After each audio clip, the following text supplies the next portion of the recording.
Perhaps you could start by just telling us how your family came to be in Orrewas at all. Yeah, right. Well, my mum originated from Chasetown, and my dad from Brown Hills. And Dad came first because he was offered a job with Leavesleys, driving the first Scamell lorry with hard tyres, or wheels, whatever you call it, that Leavesleys got. And my mum came afterwards, and they lived in the houses, one of the rented cottages of Leavesleys, which is by Nick Collins's shop. There's a row of 4, and they rented one of those. And then my mum became the district nurse and midwife, and my dad then went to Bass's, went to work as a driver for Bass's in Burton. And so that's how it all happened, really. Right. And then Bannisters, the builders, built my mum and dad a house right opposite to the cottage that they were renting. I've got some photographs of that when it was under construction, actually. It was quite big for the... Oh, right, yes. Look at the garden, and the garden was absolutely amazing. My dad did the garden really well because he was a very keen gardener. Right. But there it is with all the builders' rubble in the back. So did they build that whole row of houses? Because there's about 4 of them. 4. Yes, they built my mum and dad's, and then Joan and Charles Pink. Well, the 3 Bannister girls, actually. Mr. Bannister built my mum and dad's house, and then 3 more towards the A38 for his 3 daughters. Yeah, right. That's how that happened. And I was born there, downstairs in the lounge by the fire. And my auntie delivered me, because she was, my mum's sister was the midwife at Barton, and she delivered me. And I lived there until, till I moved to Mill, really. And tell me about the pig killing. Right, well, my dad was taught the trade by his father, who used to do it in Brown Hills. And when he moved to Orrewas, my dad moved to Orrewas, every Saturday my granddad used to come on the train when we had a station, from Brown Hills, and they used to slaughter the pigs for the farmers and the local farms around the area. Every Saturday that happened, and I never used to see it because obviously, it was a bit traumatic for a youngster. But yes, that was what he did. As well as work. Pig killer. Yeah, that's right. Now, what I was thinking about your dad, he was quite an exhibitor at the Orrewas show. So if you could tell me about his gardening and what he used to do at the Orrewas show, and what you remember of the show itself as well, where it was, and what you can remember being there. This house that we've just been talking about, it had a big garden, a very big garden. My dad had a very large vegetable garden, and he used to grow everything. And when it was time for the Orrewas show, weeks before, there was preparation for showing, sort of all his onions and his beans. And as we said, we used to measure the beans, and they had to be wrapped in paper to keep them straight. And the onions used to be massive, absolutely massive they were. And we always used to send for the onion seed every year, and it was called Crosslin Selected Onion Seed, which was my dad's secret. And we used to have to polish, I did it as a kid, polish these onion skins with egg white to make them shiny, so that they look good on the plate for exhibition, And he won the cup, several years running. With his vegetables, and he used to grow croissants as well, and that was another thing. The croissants used to have paper bags on them to protect the blooms before they were cut ready for the show, in case there was a rainstorm, I presume, and battered the petals to pieces. But that was it. And the show always used to be held when I was a kid in the field opposite to Leavesleys, and there was also a big pub there called the Paul Pry, The only pub, so my parents told me, in the country with a mortuary. And anyway, the show event was there in the field at the side of that, and it was big and it was really good. The whole village used to take part in Oriwa's show, and they had everything, you know, sort of judging of the cattle, the big, you know, cows, and the bulls would come round on a stick, you know, go round, and it was quite a serious day and good fun as well. It was really nice, and we used to do things from school as well, you know, have to exhibit things. I can't remember what we did. I can remember something about doing a sand garden on a plate. That's right. Or a tray. Yeah, somebody told me about that. A little garden in the tray. That's right, yeah. I can remember that. And possibly, I don't know, fairy cakes or something, cooking, you know. So a very different show to the one we have today, I guess, wasn't it? Yes, it was. Yeah. And when did that take place? Was it the sort of same time of year? Because somebody told me it took place in midweek at some time. Do you remember that at all? No, I don't. You don't remember that? Not midweek, I don't think. Do you remember anything else about the Paul Pry? No. Because not many people have told me much about it. No, I don't really. All I know is the same as everybody else who just, they pulled it down to extend the A38, didn't they? That's right. Which was a shame. Tell me about your school days then, because there's a lot there that we can chat about. If you Right. tell me where you went and what it was like there, you know, about the overalls and the cutlery, and describe the school as well, like you did to me earlier on. Right, yeah. Okay, so when I first started school, I think I was about 4, and Diane from the post office and myself started together in Miss Hunter's school, which is now the home of Dr. Siegel. And the large room used to be 2 classrooms with a great big coke burning stove at either end, and partitioned off with folding partitions. So there was two classrooms there, and then as you progressed, when you got older, we went into a classroom within the house. And I can always remember going through the front door of what would be Shake's house now, and to the left was the senior classroom, and to the right was the dining room. And it was quite nice. It was a nice little school. Everybody obviously knew each other because it was very small. But we had to always wear a blue overall. Even the boys had this blue overall, and we can always remember the village children when we used to say it was the school where the boys wore dresses.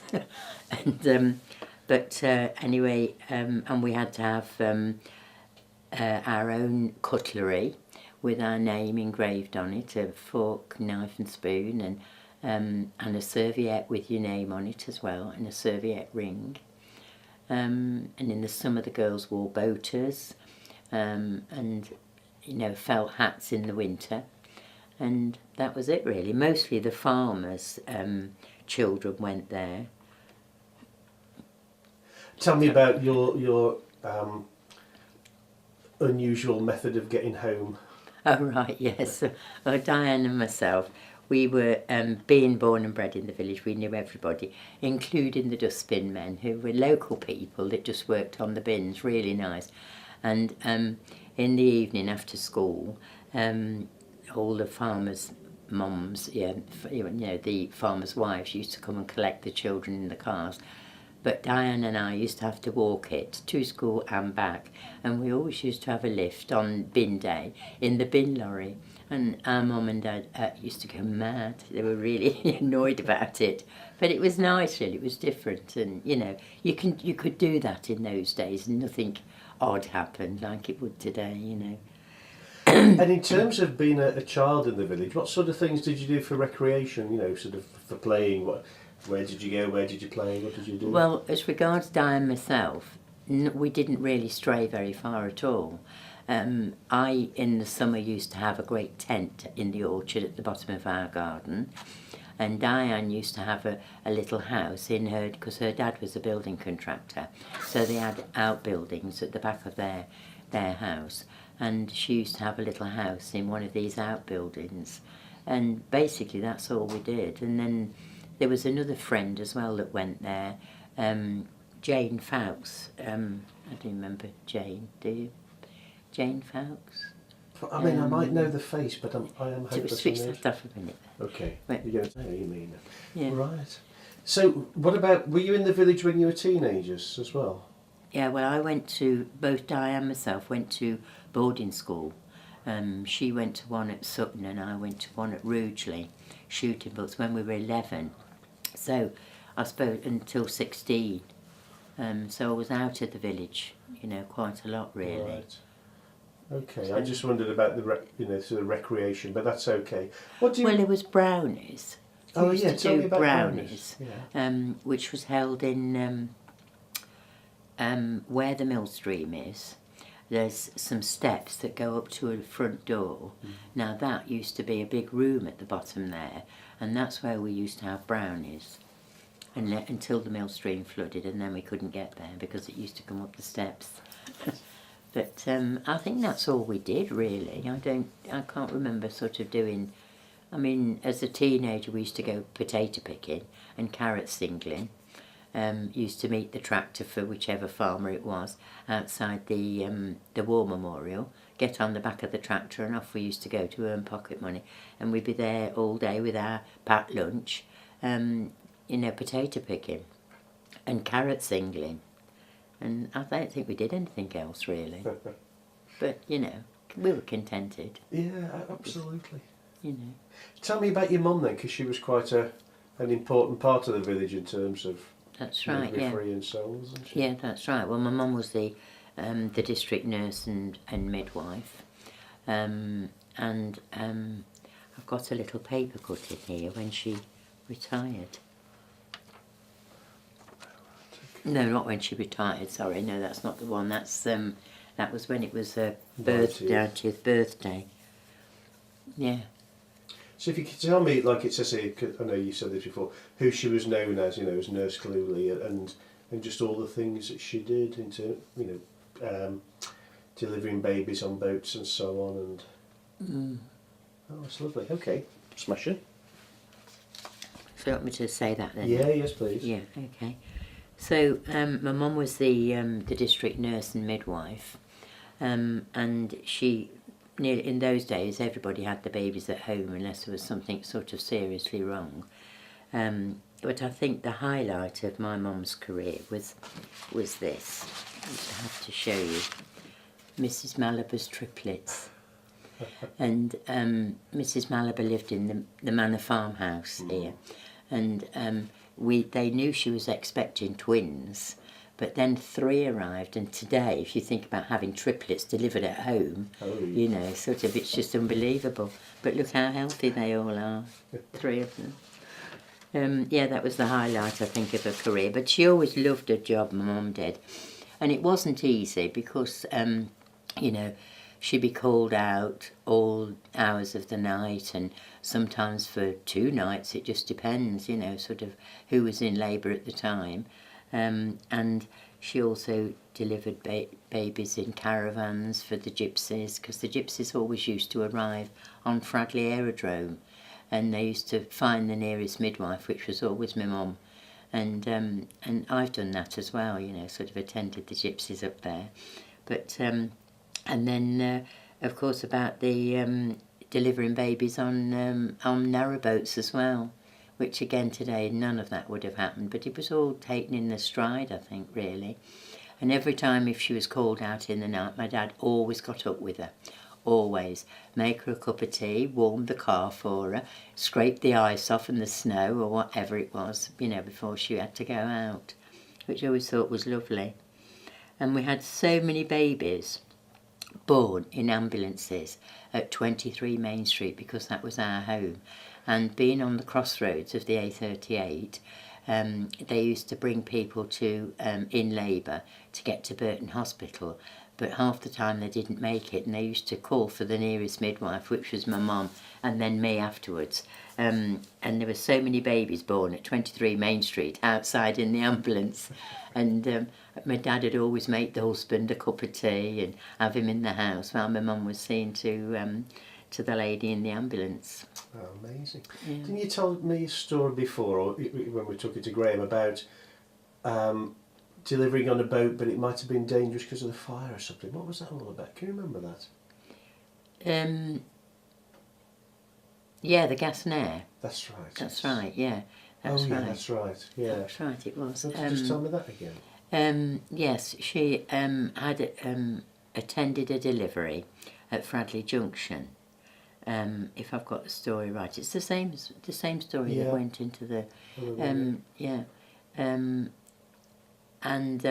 anyway, what happened? Switch it off a minute. I've got a mental block. We're only sort of 8 foot long, and they had a wood burning stove or a coal fire stove, and it was difficult, to let the lady have the gas and air. Because in case there was an explosion.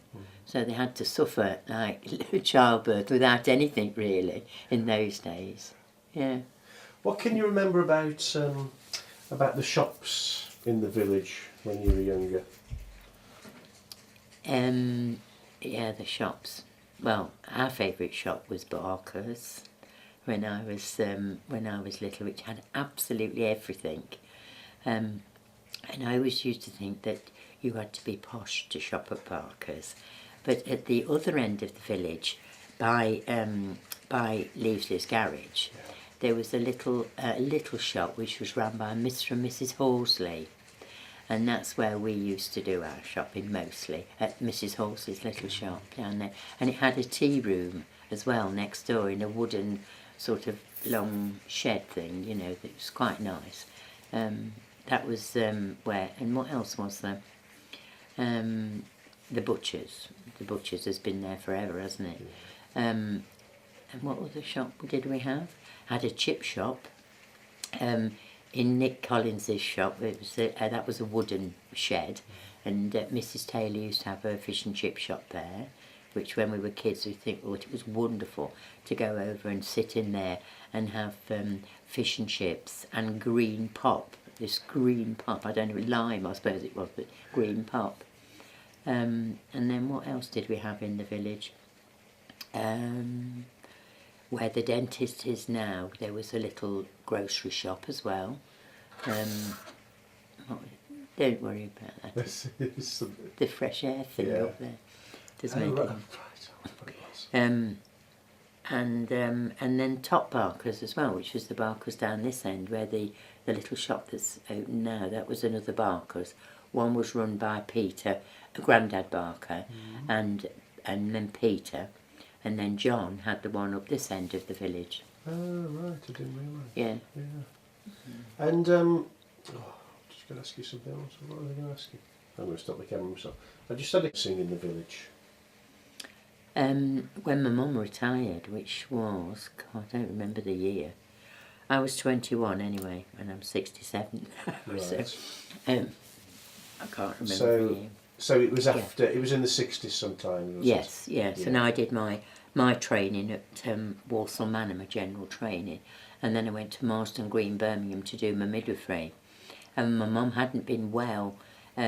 She had, sort of a bit of a problem with a gallbladder, and she decided that she would retire. And so she handed in a notice, and I applied, and obviously I got it because I was living at home. The phone was installed already, so the health authority didn't have to do anything. It was just like took over for my mum, which was nice. My mum was really proud of that. And I did both jobs, district nurse and midwife, and then they decided that the two must be separated because they didn't go together. Sort of district nursing, there was a lot more dirtier jobs that had to be done, which didn't go along with babies and delivering babies. So I had the choice of did I want to be district nurse or midwife, and I chose to be the midwife. When and why did you start working at the surgery? I started working at the surgery because my mum retired and I was qualified as a midwife, so I actually took my mum's job, and that was in 1968. So that really was the reason. Thank you. Who was working at the surgery when you started? Yeah, we had Dr. Platt and Dr. Livingstone working there when I first started. Is that it? Can you? What about other sort of office staff and so on? And Oh yeah.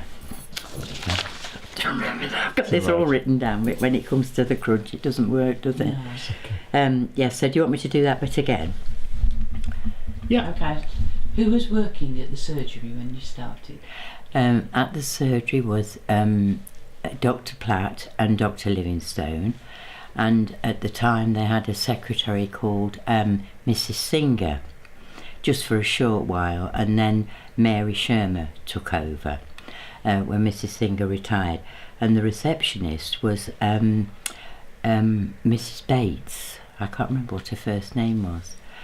She was the receptionist, and another lady called Jill Gibson, and that's who was there when I started. Okay.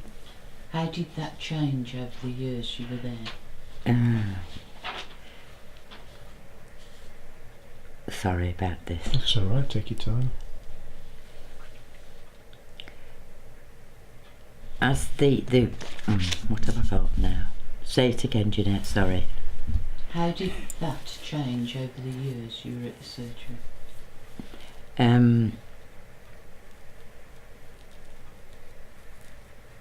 I don't know which question I'm on now. I guess it's how did the Number three. personnel change my- over the years? Yeah. Through it. So, Question 3. so I guess what I'm getting at, so probably my questions is, was Dr. Platt and Dr. Livingstone, how did it sort of, when did Rob join and shake? Yeah, and I've just how got did all that for change? question number 3. Right. Okay, shall I Yeah. start? Yes, please. Yeah, as the surgery expanded, because of the village expanding, we had another doctor arrive, Dr. Horton, and he introduced different clinics and, like chiropody and things, different things were happening at the surgery then. And then what else happened? Oh, well, I've just put then that a couple of years after Dr. Horton arrived, he asked me to be the practice nurse at the surgery.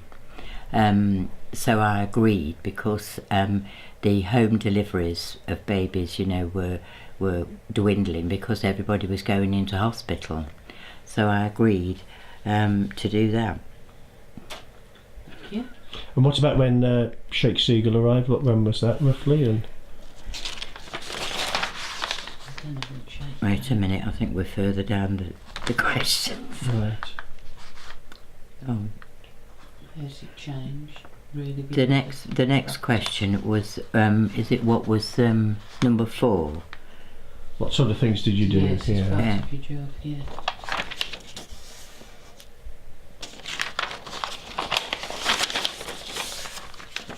Sorry, I'm not very good at this. It's okay. No, you're doing a good job.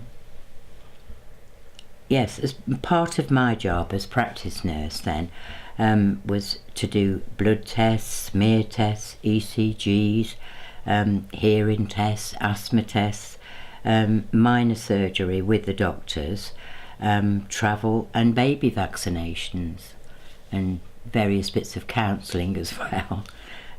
So that was what it entailed then. Thank you.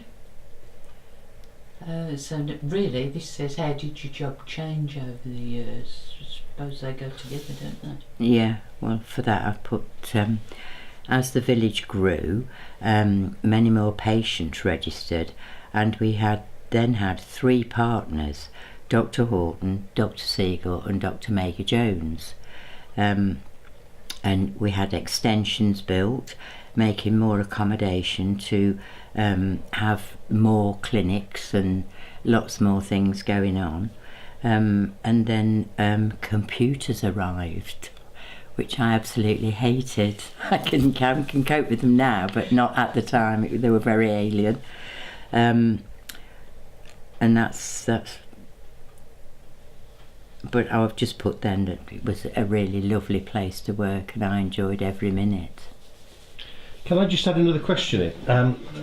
Can you tell me, because I'm going to interview Paula, how the transition came from you, because you took over from your mum, and how you came to sort of hand over to Paula eventually? Can you remember that period? Yeah. It was about 20. Yeah, I won't go into the nitty gritty of it. No, not the just the. No. Yeah, positive. Yeah, okay. So yes, I took over from my mum, and then because it was so busy at the surgery, we needed, more help really. But I really didn't want to work full time because I'd got the kids, and so I knew about Paula, and I knew she'd fit in very well at Oriwa's surgery, and I asked Paula if she would join, and all the doctors very much agreed with it.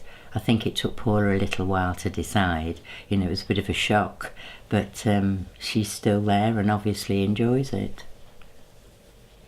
Yeah. Lovely.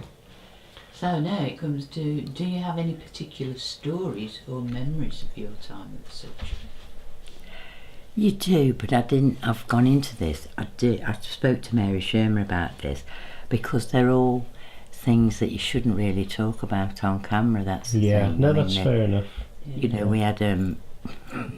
We had don't film this for goodness sake, but I remember the one thing I suppose was when all the doctors on one particular morning were called out together to emergencies, and Rob came in and said to me, "I've had a call, Aline, the other two are out, you're on your own, Chuck." He used to always calls me Chuck. "You're on your own, Chuck." Well, I didn't really think anything of it.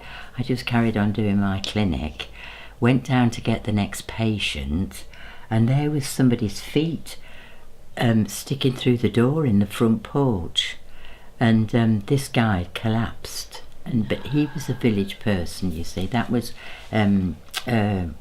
Jeff Walker's dad, because he was he never left the village. He didn't. No, he didn't. No, he always was round and about, never went shopping in town or anything like that.